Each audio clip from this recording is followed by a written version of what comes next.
स्वागत तो हम आपका करेंगे, लेकिन अब एक बार जब आप आईएएस बन जाइएगा तब तक खूब मेहनत से पढ़िए और हम कुछ ऐसा काम कर लें कि कम से कम 604 आईएएस जो भारत में जिले हैं उतने तो बना ही लें, जिससे हम ऊपर जाके जब जवाब देना पड़े तो हम आसानी से दे सकें और आप अपनी 7 पीढ़ियां और देश की 7 पीढ़ियां सुधारें। एक काम केवल पढ़ें, दिन रात करके मेहनत करें, आईएएस बने। आज हम जिस मुद्दे की चर्चा करेंगे एकदम सीधे सीधे प्रारंभिक परीक्षा के प्रश्नों के निर्माण की कला। मैंने पहले बताया है, दिस इज अल्टीमेट स्टेज, ये अंतिम अवस्था होती है। कहते हैं ना, सपने जब सोने न दें।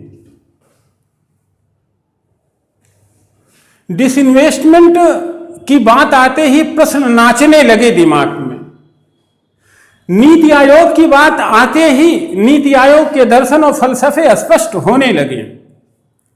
उदारीकरण का भारतीय अर्थव्यवस्था पर प्रभाव जैसे प्रकरण आते ही प्रारंभिक परीक्षा, मुख्य परीक्षा के क्वेश्चन रेज होने लगे, जनरेट होने लगे। बात तब बनेगी, अब मैटर इकोलॉजी का हो, पॉलिटी का हो, इकोनॉमिक्स का हो। अभी हम आपको छोटा बच्चा मान के ट्रीटमेंट दे रहे हैं, तो एक सरल और छोटी टॉपिक के माध्यम से आपको यह बताना चाहेंगे कि कैसे आप प्रश्न निर्माण में पारंगत हों, कैसे प्रश्न आपके साथ नाचने लगे आपके दिल और दिमाग में। इस अवस्था तक आते आते आप प्रारंभिक परीक्षा पास करने के सुयोग्य हो जाएंगे। मुख्य परीक्षा की स्थिति यही होगी और इंटरव्यू में भी यही लेवल आपको अटेन करना, जिससे आपका फाइनली सिलेक्शन हो जाए। आज हम एक ऐसे टॉपिक की चर्चा करने जा रहे हैं। टॉपिक तो बहुत हो सकते हैं, इकोनॉमी, पॉलिटी, इधर की उधर की, बट एक सरल टॉपिक जिसे आपने ज्योग्राफी में भी पढ़ा होगा, इकोलॉजी में भी पढ़ा होगा, साइंस में भी पढ़ा होगा। मैंग्रोव वनस्पतियों का, मैंग्रोव वेजिटेशन। यहां पे आप देखेंगे, प्रीवियस ईयर के पेपर उठाएंगे तो प्री में भी ठीक क्वेश्चन पूछे जाते हैं, मुख्य परीक्षा में भी ठीक क्वेश्चन पूछे जाते हैं। जैसे 1 साल पहले आईएएस से पूछा गया मुख्य परीक्षा में, मैंग्रोव वनस्पतियों के रिक्तीकरण के कारणों को स्पष्ट करते हुए इनके पारिस्थितिक संदर्भों को स्पष्ट करिए, या मैंग्रोव वनस्पतियों के क्षेत्र को चिन्हित करते हुए इनका पर्यावरणीय संदर्भ बताइए। तो व्हाट और मे द केस एंड काइंड। तो हम मैंग्रोव वनस्पतियों को अच्छे से पढ़ते हैं, यहां थोड़ी सीमा है, फिर भी थोड़ा सा जान लें। मैंग्रोव वनस्पतियों के कई नाम हैं। इन्हें गरान वनस्पतियां भी कहते हैं, इन्हें कच्छी क्षेत्र की वनस्पतियां भी कहते हैं, इन्हें दलदली क्षेत्र की वनस्पतियां कहते हैं, इन्हें सागर तटवर्ती क्षेत्र की वनस्पतियां कहते हैं। ये वनस्पतियां हैं खास, हैं बड़ी विशिष्ट कई कारणों से। पहला फंक्शन इनका यह है कि सागर तटवर्ती क्षेत्र की जमीन को ये बांधे रहती, जिससे जलीय अपर्दन रुकता है। हमारी 32.8 लाख वर्ग किलोमीटर जमीन कटने से बचती है। प्रकारांतर से ये सागर की सीमा तय करते हैं और हमारे लिए रक्षा प्राचीर का काम करते हैं। इन्हें लवणप्रिय या लवणसह वनस्पतियां, हेलोफिलिक एंड हेलोफिटिक वनस्पतियां भी कहते हैं, क्योंकि ये सागर के खारे पानी से उपजी हुई मिट्टी में पैदा होते हैं। यहां सोडियम क्लोराइड की मात्रा बहुत ज्यादा होती है। तो ये वनस्पतियां सागर तटवर्ती क्षेत्र में पाई जाती हैं। खास तौर पर भारत में इसके लिए 10 क्षेत्र चिन्हित हैं। उत्तरी अंडमान एंड निकोबार, सुंदरबन डेल्टा, भीतारकनिका और महानदी डेल्टा उड़ीसा में, कोरिंगा नदी घाटी, कृष्णा और गोदावरी का मुहाना आंध्र प्रदेश में, पॉइंट कालीकट एंड पिचावरम तमिलनाडु में, केरल में वेम्बनाड झील, कुंदापुर कर्नाटक, ये सब पॉइंट पूछे गए हैं। इसके बाद अचरा और रत्नागिरी महाराष्ट्र, फिर कच्छी क्षेत्र गुजरात का। तो ये सब इनके चिन्हित क्षेत्र हैं, यहाँ पे वनस्पतियाँ पाई जाती हैं। ये कीचड़ वाली वनस्पतियाँ वस्तुतः एक इकोलॉजिकल सिस्टम का भी निर्माण करती हैं और इकोलॉजिकल अप्रोच के साथ। यहाँ पे मछली है, मेढक हैं, सीपी है, घोंघे हैं, स्नेल्स, कुछ अन्य मोलस्क हैं, एक इकोलॉजिकल अप्रोच के साथ रहते हैं। ये जलीय अपरदन से हमारी भूमि को बचाते ही नहीं हैं, ये तटवर्ती सीमा को बचाते ही नहीं हैं, रक्षा प्राचीर का ही कार्य नहीं करते हैं, एक इकोलॉजिकल सिस्टम भी बनाते हैं। और वो इकोलॉजिकल सिस्टम पूरी का पूरी तरीके से इकोलॉजिकल अप्रोच के साथ होता है, सस्टेनेबल यूज के धरातल पे होता है। वस्तुतः जब रैमसार समझौता इनके संदर्भ में 1987 में हुआ था, इस नाते इनको रैमसार वनस्पतियां भी कहते हैं। तो रैमसार समझौते में निहित था कि इन वनस्पतियों की रक्षा इकोलॉजिकल अप्रोच के साथ की जाएगी और सस्टेनेबल यूज के धरातल पर की जाएगी। अब इकोलॉजिकल अप्रोच क्या है, सस्टेनेबल यूज क्या है, हम थोड़ी देर बाद बताते हैं। इसी संदर्भ में हमारे यहाँ 1998 में एक राष्ट्रीय समिति बनी थी कि मूंगे की चट्टानें, मैंग्रोव वनस्पतियों की कैसे रक्षा का संकल्प लिया जाए। विभिन्न जलवायु परिवर्तनों में भी इनकी रक्षा का संकल्प लिया जाता रहा है। ये बड़ी महत्वपूर्ण भूमियाँ हैं, जमीनें हैं, वनस्पतियाँ हैं। तो इन वनस्पतियों के संदर्भ में कुछ बातें और जाननी हैं। ये वनस्पतियाँ नेचुरली इस तरीके से अडॉप्टेड होती है, इकोलॉजिकल एडाप्शन एक इसमें इनमें होता है। ये वृक्ष पर ही इनके सीड जर्मिनेट होकर के नीचे गिरते हैं। यह गुण इनका कहा जाता है विविपेरी या पितृस्थ अंकुरण। दूसरा, चूंकि इनकी मिट्टी फिजियोलॉजिकली इनर्ट होती है, सोडियम क्लोराइड की मात्रा ज़्यादा होती है, सेलाइन होती है, तो वहाँ पे जर्मिनेशन नहीं हो सकता है, क्योंकि जर्मिनेशन के लिए ज़रूरी हो जलवाष्प हो, मिट्टी हो, जलवायु दशाएँ हों तो जर्मिनेट करेगा। यहाँ तो मिट्टी ही इनर्ट है, तो जर्मिनेशन कैसे होगा। इस नाते विविपेरी के गुण के धरातल पर, पितृस्तंकुरण के गुण के धरातल पर ये वनस्पतियां वृक्ष पर ही जर्मिनेट करके नीचे गिरती हैं, फिर पौधे का रूप ग्रहण करती हैं। एक और गुण इनमें पाया जाता है, वो होता है प्न्यूमेटोफोर का या श्वसन मूल। इनकी जड़ें यू के आकार में ऊपर निकली रहती हैं और श्वसन के कार्य का संपादन करती हैं। इस नाते इन वनस्पतियों में प्न्यूमेटोफोर और विविपेरी के यानी कि श्वसन मूल और पितृस्थ अंकुरण के गुण पाए जाते हैं। ये वनस्पतियां खासतौर पर 3 हैं, राइजोफोरा, एविसीनिया और सोनेरेसिया। तो ये वनस्पति जात हमारे लिए, हमारी तटीय इकोलॉजी को मेंटेन करने के लिए, पर्यावरणीय संदर्भ को मेंटेन करने के लिए, सीमा की रक्षा करने के लिए बहुत तरीके से उपयोगी है। आज ये वनस्पतियां खतरे में हैं।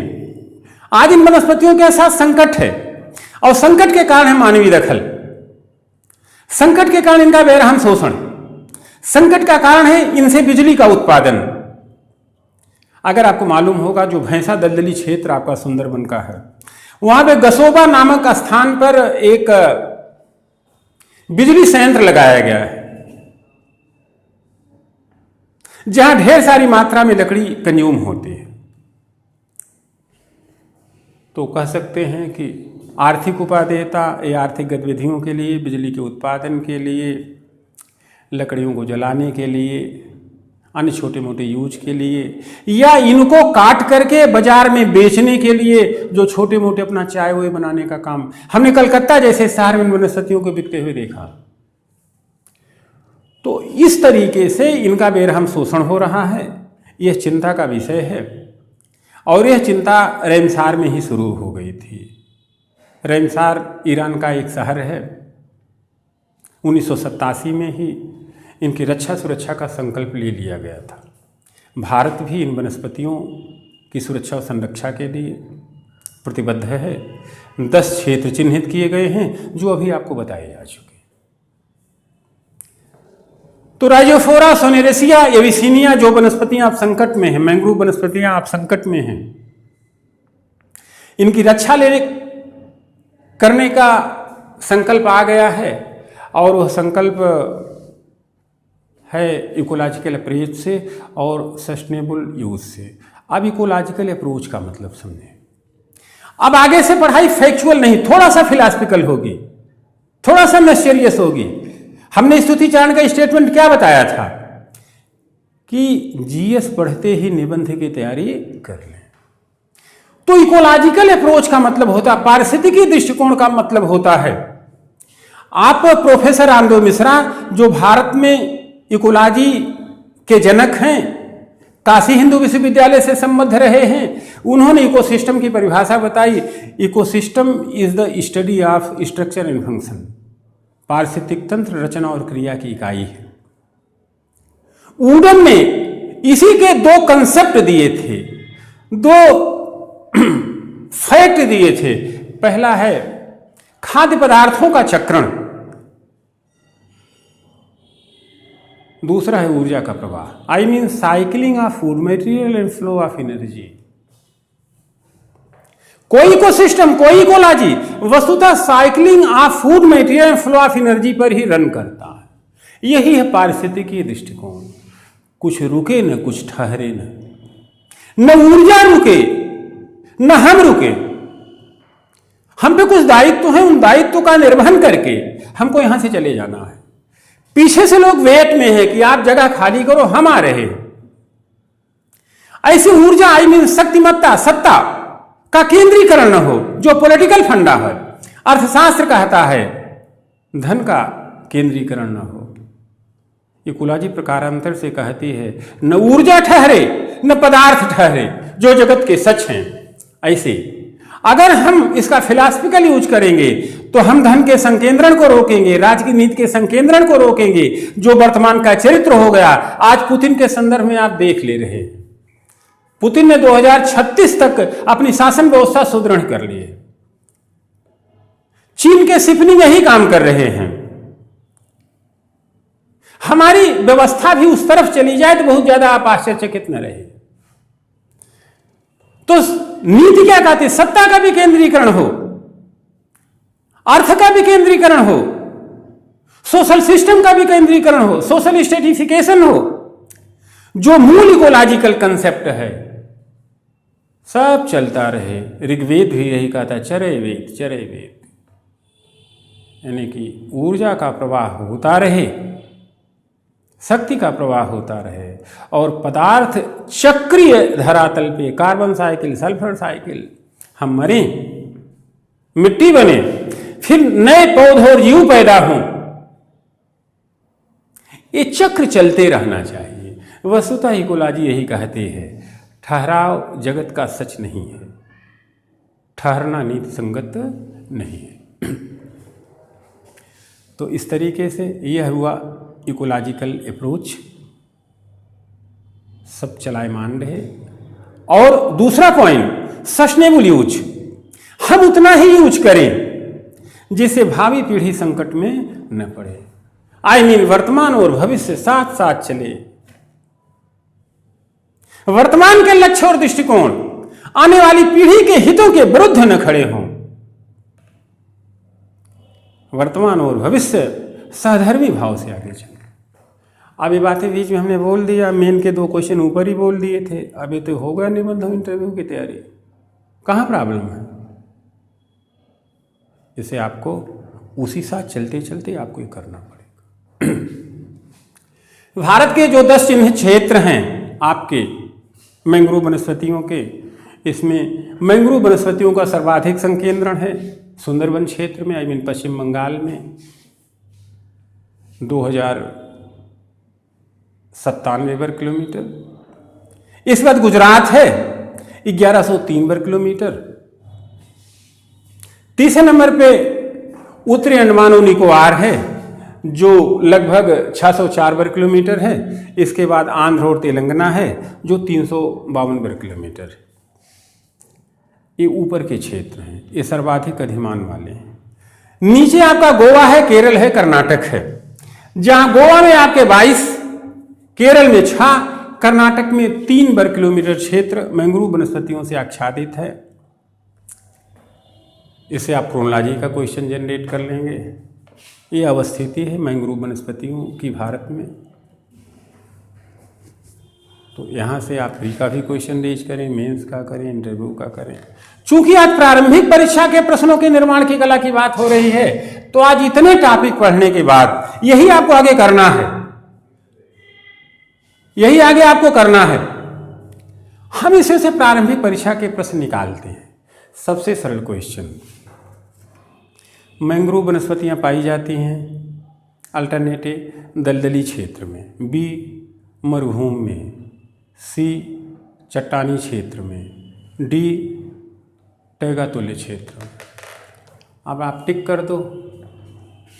अब तक पता ही चल चुका कि दलदली क्षेत्र की वनस्पतियां।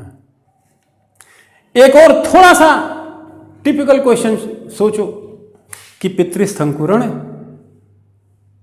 और शोषण मूल विविपेरी एंड प्न्यूमेटोफोर का गुण किस प्रकार की वनस्पतियों में पाया जाता है? ए मैंग्रोव वनस्पतियों में, बी लेटेक्स का उत्पादन करने वाली वनस्पतियों में, सी कीटाहारी पौधों में, डी उपरोक्त 2 और 3 दोनों में। हो गया क्वेश्चन। इन्हीं से हम क्वेश्चन बना, कहीं हम बाहर नहीं जा रहे हैं। इसके बाद आप इसी से मैचिंग का क्वेश्चन निकाल लो। सूची 1 में मैंग्रोव वनस्पतियों के विशिष्टीकृत क्षेत्र रखें।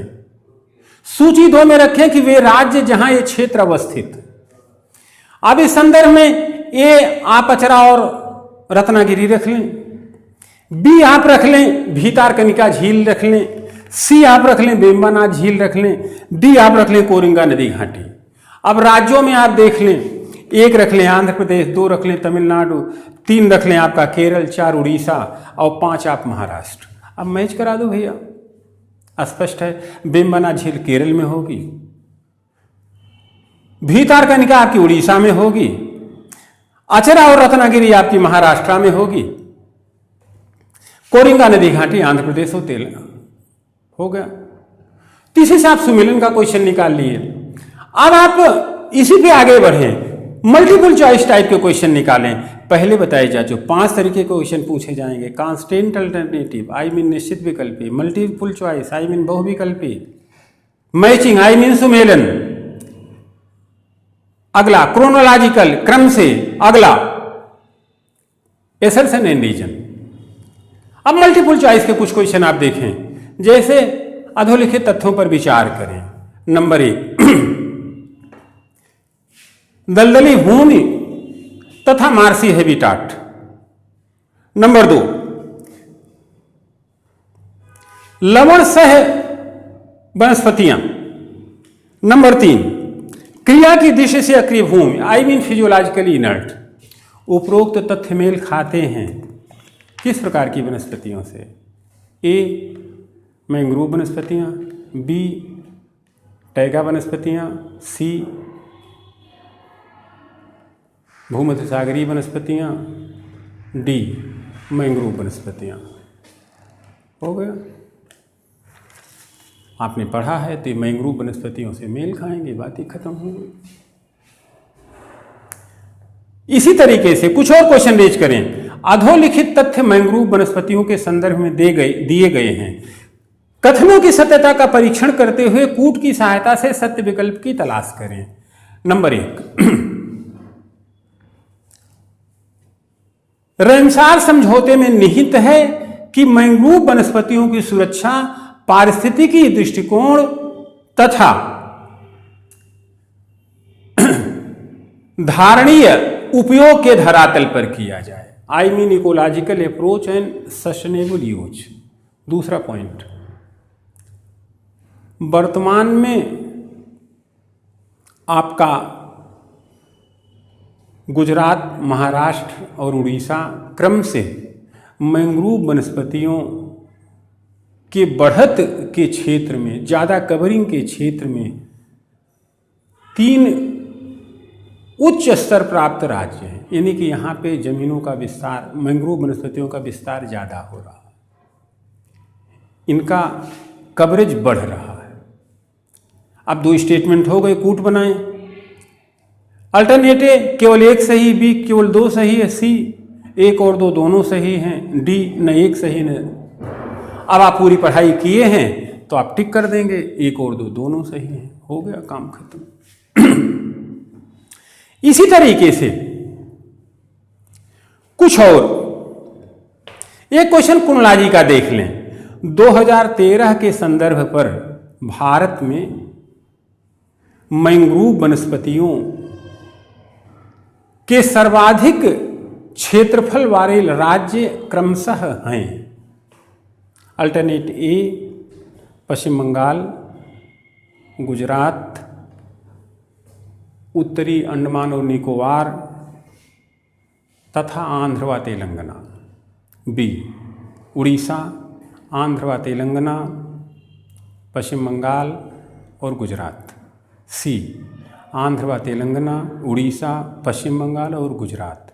डी महाराष्ट्र, गुजरात, उत्तरी अंडमान और पश्चिम बंगाल तथा उड़ीसा। अब आप देखेंगे तो आपको बताया जा चुका है कि पश्चिम बंगाल का रकबा ज़्यादा है, 2097 वर्ग किलोमीटर है। दूसरे नंबर पे आपका गुजरात 1103 है। तीसरे नंबर पे आपका उत्तरी अंडमान और निकोबार है जो 604 है। इसके बाद आंध्र प्रदेश व तेलंगाना 352। आई मीन ए वाला विकल्प आपका सही होगा। ये आपको बताया जा चुका, इसी में आपको करना है, तो कोई टेंशन लेने की तो जरूरत ही नहीं है। इसी तरीके से ये क्वेश्चन कथन और कारण का आप बनाएं जो पूछे कम जा रहे हैं लेकिन टिपिकल नेचर के होते हैं। जैसे कथन हम आपको बोल रहे हैं, ध्यान से सुनिएगा। मैंग्रोव वनस्पतियां सागर तटवर्ती क्षेत्र में रक्षा प्राचीर का कार्य व सागर के जल को नियंत्रित करती है। यह हुआ स्टेटमेंट ए, यानी कि कथन। अब कारण, कारण के संदर्भ में जो बात हम बोल रहे हैं वो ये है कि राइजोफोरा सोनेरेसिया तथा एबिसिनिया यहां की प्रमुख वनस्पतियां हैं। अब कूट, एक कथन और कारण दोनों सही है, कारण कथन की सही व्याख्या करता है। बी कथन और कारण दोनों सही है लेकिन कारण कथन की सही व्याख्या नहीं करता। सी कथन सत्य है, कारण असत्य है। डी कथन असत्य, कारण सत्य है। ये थोड़े से टिपिकल है। यहां पे हमने आपको पहले बताया था, हम कुछ समझदारी वाली बात आपको बताते हैं। आमतौर पे आम हिंदुस्तानी तो फिर आम विद्यार्थी भारत का वो सुविधा भोगी होता है, वो ज्यादा टेंशन नहीं लेना चाहता है। तो आमतौर विद्यार्थी कथन पढ़ लिया, कारण पढ़ लिया, मान लेता कि व्याख्या कर रहा, व्याख्या नहीं कर रहा।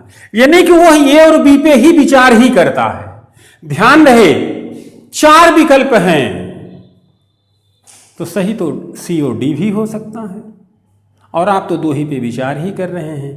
तो प्रायिकता के नियम कहते हैं, प्रोबेबिलिटी के नियम कहते हैं कि आप तो 50% पे काम ही कर रहे हैं। सामान्य तौर पर एक विकल्प के सही होने के चांस 25% है। अब यहां पे तो 1.8 रहेंगे। आपने तो अपने सोच, दुराग्रह, पूर्वाग्रह या अपनी सुनिश्चित के धराधा 50% तो आप पहले ही लैप्स कर गए। उचित रीति यह है कि पहले दोनों कथनों को अच्छे से पढ़ें, पहले दोनों को कथन माने। कारण के संवर्ग में लिखी हुई बात भी कारण तब होगी जब कथन की व्याख्या करेगी, अन्यथा वह भी सामान्य कथन है। इस नाते पहले दोनों को आप कथन माने। थोड़ी सी समझदारी बरतें। आपने दोनों को कथन मान के पढ़ा, अगर एक भी कथन गलत निकल गया तो उत्तर ए भी नहीं होगा, क्योंकि ये भी की अनिवार्य शर्त है दोनों का सही होना, और दोनों सही निकल गए तो सी और डी नहीं होगा, क्योंकि सी और डी की अनिवार्य शर्त है किसी न किसी का गलत होना। तो इस तरीके से जब आप कथन मान के पढ़ेंगे, मान लो आपको कोई कथन गलत निकल गया, चाहे कारण वाला चाहे कथन वाला, तो उत्तर सी और डी में तलाश लीजिएगा। और जब दोनों सही निकल जाएं तब थोड़ा सा आपका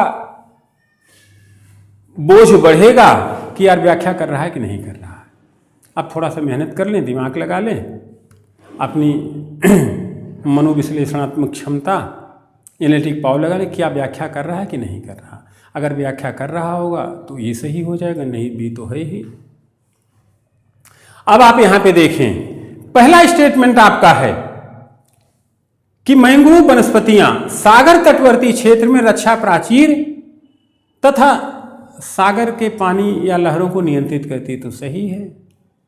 दूसरा, ये उदाहरण भी सही है, तो सी और डी होना नहीं है, ये बी में ही होना है।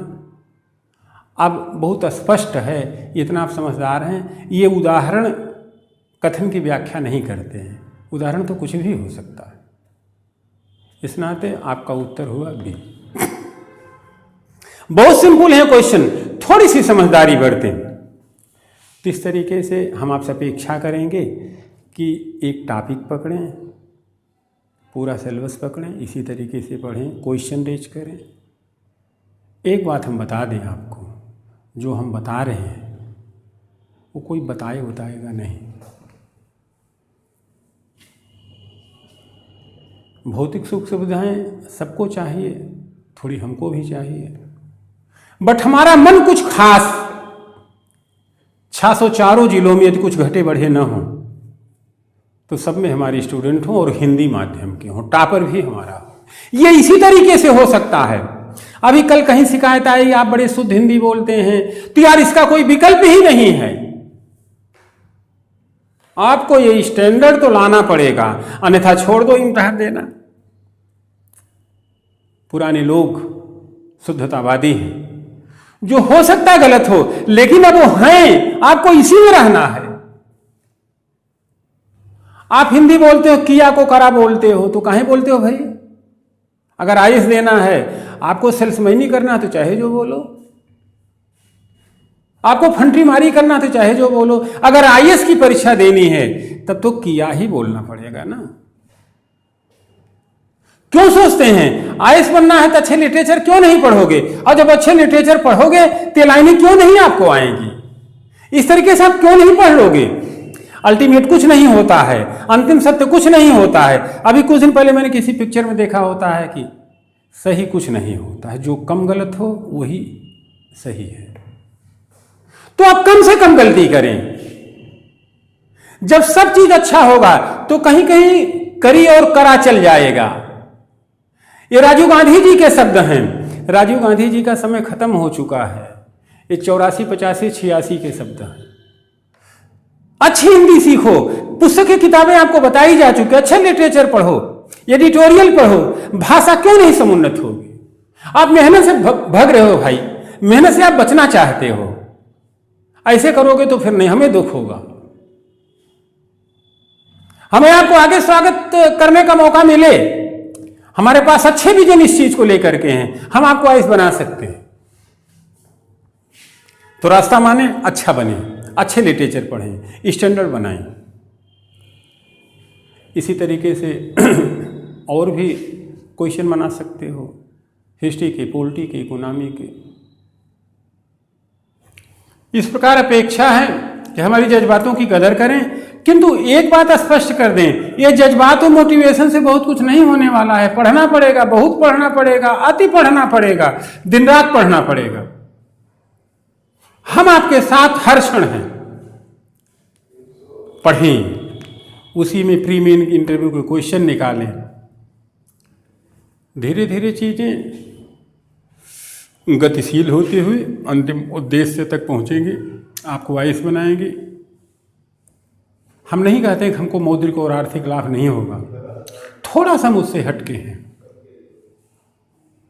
हमारे भी सपने पूरे होंगे। सपने पूरे हों इसी के लिए पूरा प्रयास करना है, इसी सपने को देखना है, दिन रात देखना है। कल हम फिर मिलेंगे मुख्य परीक्षा के लिए, उनके क्या आधारभूत कारक हैं, उनको कैसे आप बेहतर कर सकते हैं, इस तरीके से हम उत्तरोत्तर आगे बढ़ते रहेंगे। ढेर सारी शुभकामनाएं।